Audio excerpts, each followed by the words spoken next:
Hello, welcome back to Maison de Chatillon. Today I'm going to show you my perfume collection. There are a lot of amazing fragrance videos out there, reviews and whatnot on certain things.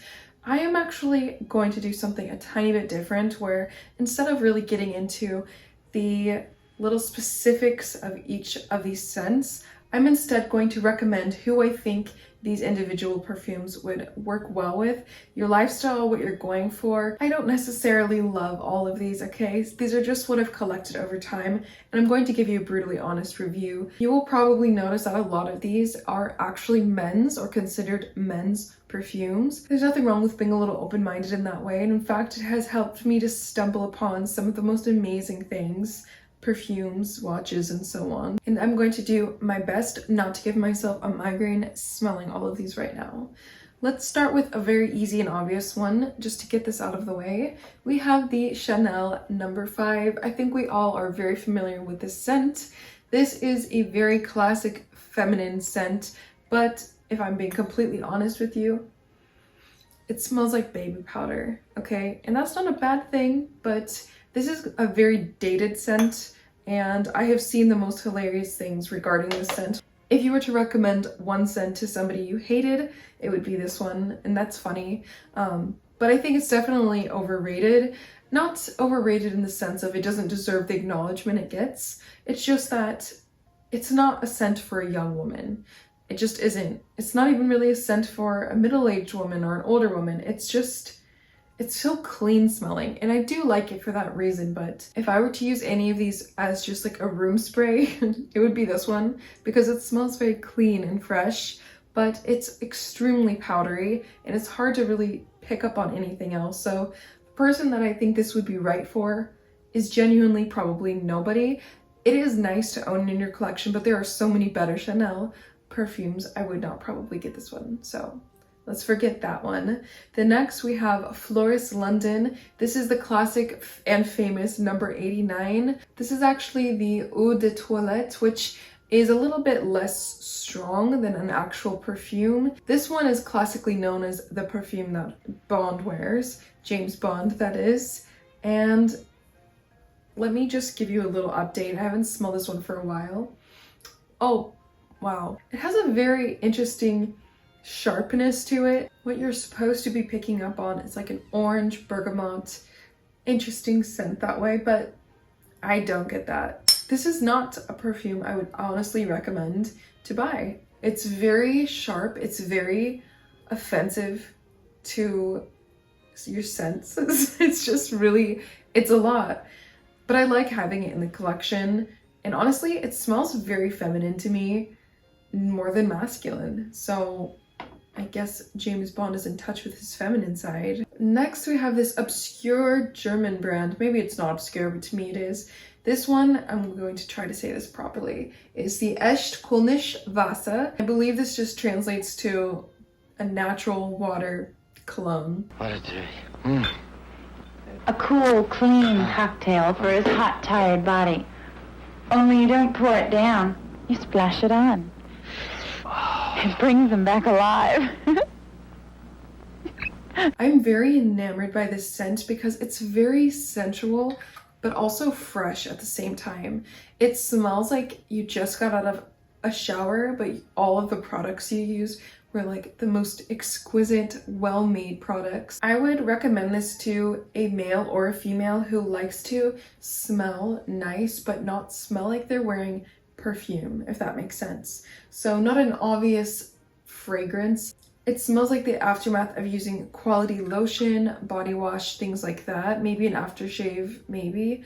It is not too much. It is a cologne, so it's not quite as intense as a perfume, and it's not meant to be. It's meant to be light. So it's very clean, and it smells of lemon. It smells of bergamot slightly, and I would suggest this to wear maybe to a daytime event, a meetup, date, whatever it is, because it's not as, for my personal taste, it's not as seductive and musky as I like for the evening, but it's very fresh for the daytime. I would definitely say this is gender neutral as well. The next ones I'm going to talk about are technically, yes, female perfumes, and I wouldn't probably suggest these for men, but it's the Yves Saint Laurent Libre, and this one is just their, you know, original Libre.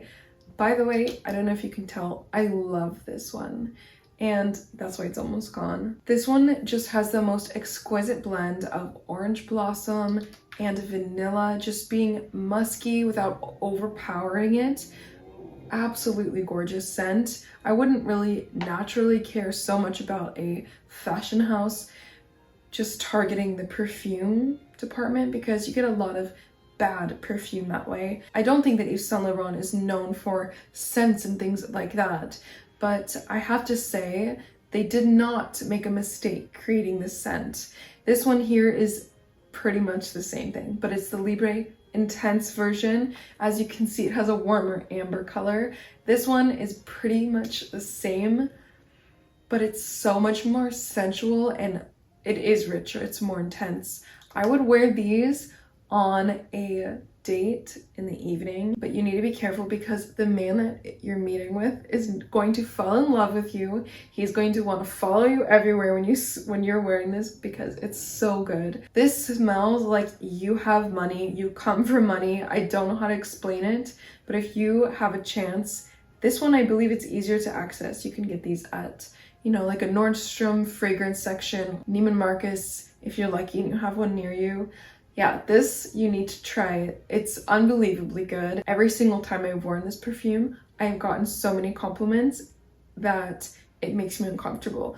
So use it wisely. Next, we're going to talk about Guerlain, which is actually one of the world's oldest perfume houses. So that's very interesting. They actually originated in 1828 in Paris. I have two scents by them. I have first, my favorite of the two that I have, the Musc Noble. Hopefully I said that properly. This one is very decadent and dark. This is like an evil scent. Please, I'm just joking. It's not evil, but if I were to be entering into my villain era, this is what I'd be wearing every day.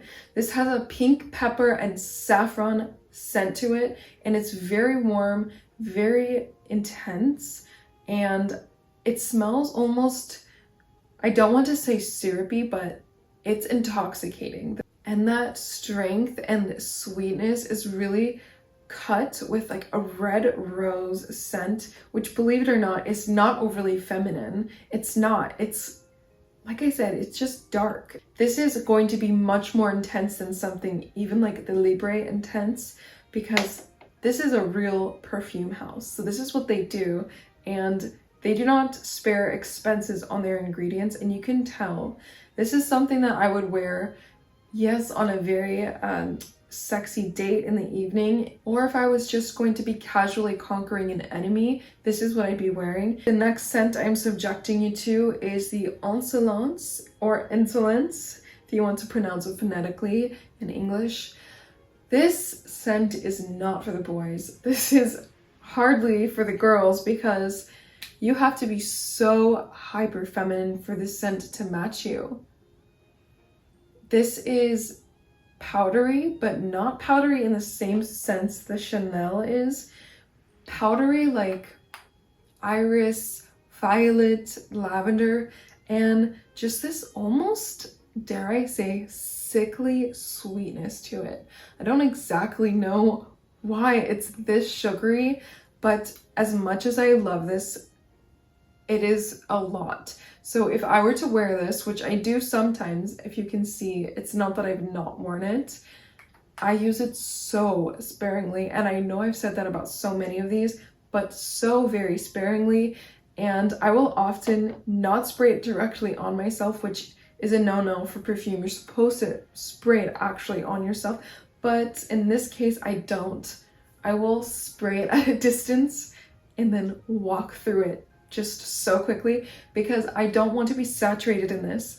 But I have to say, if you do it right and you do it lightly, the sophisticated feminine scent that it leaves you with is unmatched. I've never smelled anything like it. I want to say it's like walking through fields of ripe strawberries and plums, and it's a lot. It's really powerful, but this lasts all day. It is definitely worth looking into a perfume by Guerlain, as they know what they're doing. They are a true perfume house, but maybe I would not start with this one if I'm gonna be honest. The person I would suggest this to is the girl on Instagram or on social media whose life is all about being cottagecore, to the point where it's not even real. It's just literally a designed aesthetic.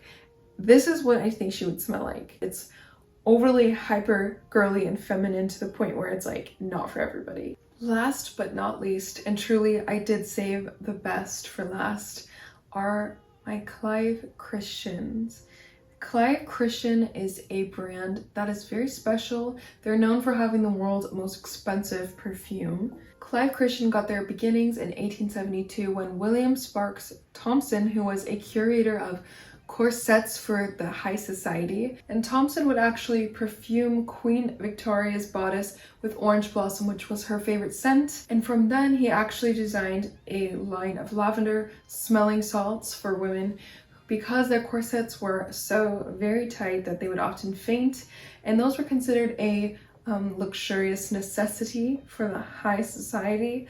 And from then he designed perfumes. Queen Victoria herself actually gave him the access to use her crown as the design for the beautiful top to this perfume. So it's very special, and they actually are known for using extremely rare and special ingredients in the perfume, which makes the quality and the scent and the experience of it all unmatched. Victoria Christian has absolutely amazing in-depth descriptions of each perfume, the notes and all of that, but I'm not going to even try to do her justice. The heart of the original collection is number 1, which is the most expensive perfume in the world, recognised by the Guinness World Records. I am just going to tell you my opinion on the ones that I have, which ones I would suggest you get if you were going to go ahead and pick one, and where I would wear them to. First we have the Clive Christian the Amber Oriental. This is definitely, in my opinion, more of a feminine scent, but it doesn't mean men cannot pull it off. While it is very woodsy with amber notes, it smells exactly like this lady that lived down the street from me growing up, who was very wealthy, okay, and she always had the nicest things, the nicest cars, the nicest jewelry, and she was always so nice to me. And she had this always super sweet musky perfume that she wore, and I'm not gonna lie, even though Clive Christian is not very well known, I would say, in the United States, I would not be surprised if this was the exact one that she wore. But believe it or not, the woodsiness to it would actually be something that a man could pull off in small doses. This, to me, smells like something a businesswoman or even a businessman would wear in just a small dose, because this is very concentrated, but it's supposed to actually change the scent slightly, ever so slightly, as you wear it. So for instance, when you put it on, it will smell different an hour later, and it's meant to unfold like that. So that's something really beautiful about this perfume. But this is what I would wear if you're a business person. You have some depth and warmth to you. I would wear this in a professional setting. This is not something that I would pick as my date perfume, but I could definitely see wearing this to a charity event, an auction, a gala event even, perhaps if you're networking. Just really depends on what you're doing, why you're doing it, but this one's gorgeous. Next, I'm going to be looking at the Clive Christian X. This is a special one because this is reminiscent of Mark Antony and Cleopatra's love affair. This is a very spicy and woody perfume. The scent is very much cardamom and spicy ginger. This is so seductive. It would smell so amazing on a man or a female. It literally makes me think of just the most passionate, fiery romance. It's wild, it's beautiful. This is what you should wear, whether you're a man or a woman, if you're trying to change your life tonight, okay? You're trying to meet the love of your life. This is end game. This is everything. It's so beautiful. This may be my favorite out of everything, but I won't say yet 100% until we go through every single one. Next, we have the 1872. This is a very spicy citrus scent with sage. It's very masculine. Here, try it. No, really, this right here, it smells so expensive, and as tacky as that sounds, if I was in public and I walked past somebody who smelled this scent, I would be stopped in my tracks in awe, honestly. This is the most exquisite scent. I know I said that about this one, but I just cannot believe how good the 1872 is. And this deserves the name. This deserves the origin name. You will be noticed and people will be intimidated by you because it's very knowledgeable. It's very old world. It's very geopolitical. It's very, no, I'm just saying it's the knowledge of the universe. 1872. So gorgeous. So good. Really. Get this one. Get it now. You need it. My final perfume is the Clive Christian No. 1. This bottle is stunning and it instantly draws the eye to it, of course, especially if you like shiny things. This has the oriental notes of nutmeg and Indian sandalwood. Absolutely incredible. I literally would drink this if I could. This, I can't even believe that I'm saying this, but as masculine as this smells, it is so sweet. I don't know how that can go together so well, but it really does. There's something about, in my opinion, when a man wears a musky, sweet perfume, it just gets me. I just love that combination, and it just, to me, it feels so powerful. This is what the president should wear. I'm not saying our president, I don't want to go there, but the president should wear this because he should be wearing the best scent that there is. This is a power move, and if you wear this as a female, it's gorgeous. It's not too masculine because it's sweet, but it also could be masculine. I feel honestly honored to even own these and to be able to access their gorgeous fragrance whenever I want to. So everyday favorites that I don't feel too guilty wearing because, you know, these two. This only counts as one because that's the intense version of the same. Least favorite, Chanel, Floris. Those are my least favorites. Chanel No. 5 and the Floris No. 89. But I do appreciate having them in my collection just because there's a lot of history there and I find that to be fascinating. My top favorite though, out of all of these, between these three, I can't pick. The X, the 1872, and the No. 1 are all tied. If you're going to buy some perfume today, whether you're a male or female, get these three. You can get them in the smaller sizes you see here if you just don't want to commit to a ginormous bottle because, you know, it is on the pricier side, but it's so well worth it. If you are in a relationship with a nagging woman that you don't like, or vice versa, you wear this perfume, your entire life will level up. They will literally either wake up one day and be better people and make you happy, or you will wake up in a different dimension with a different girl who's beautiful and perfect and nice, and that's what this perfume will do for you. No, I'm not selling you lies. This is really what will happen. This perfume will take you to another level.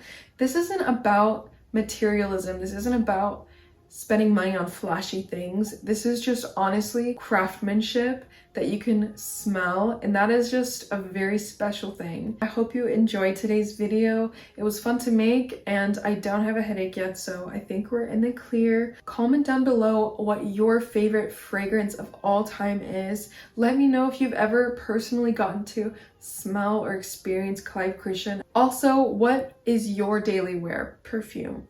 Or cologne. If you don't wear as strong of a scent, that's okay. I honestly want to know what people are wearing. I'd be open to giving other ones a try if I hear from you brilliant subscribers of mine what you think and what you like, because you know everything. So thank you all again for joining me on today's video, and I will see you in the next one.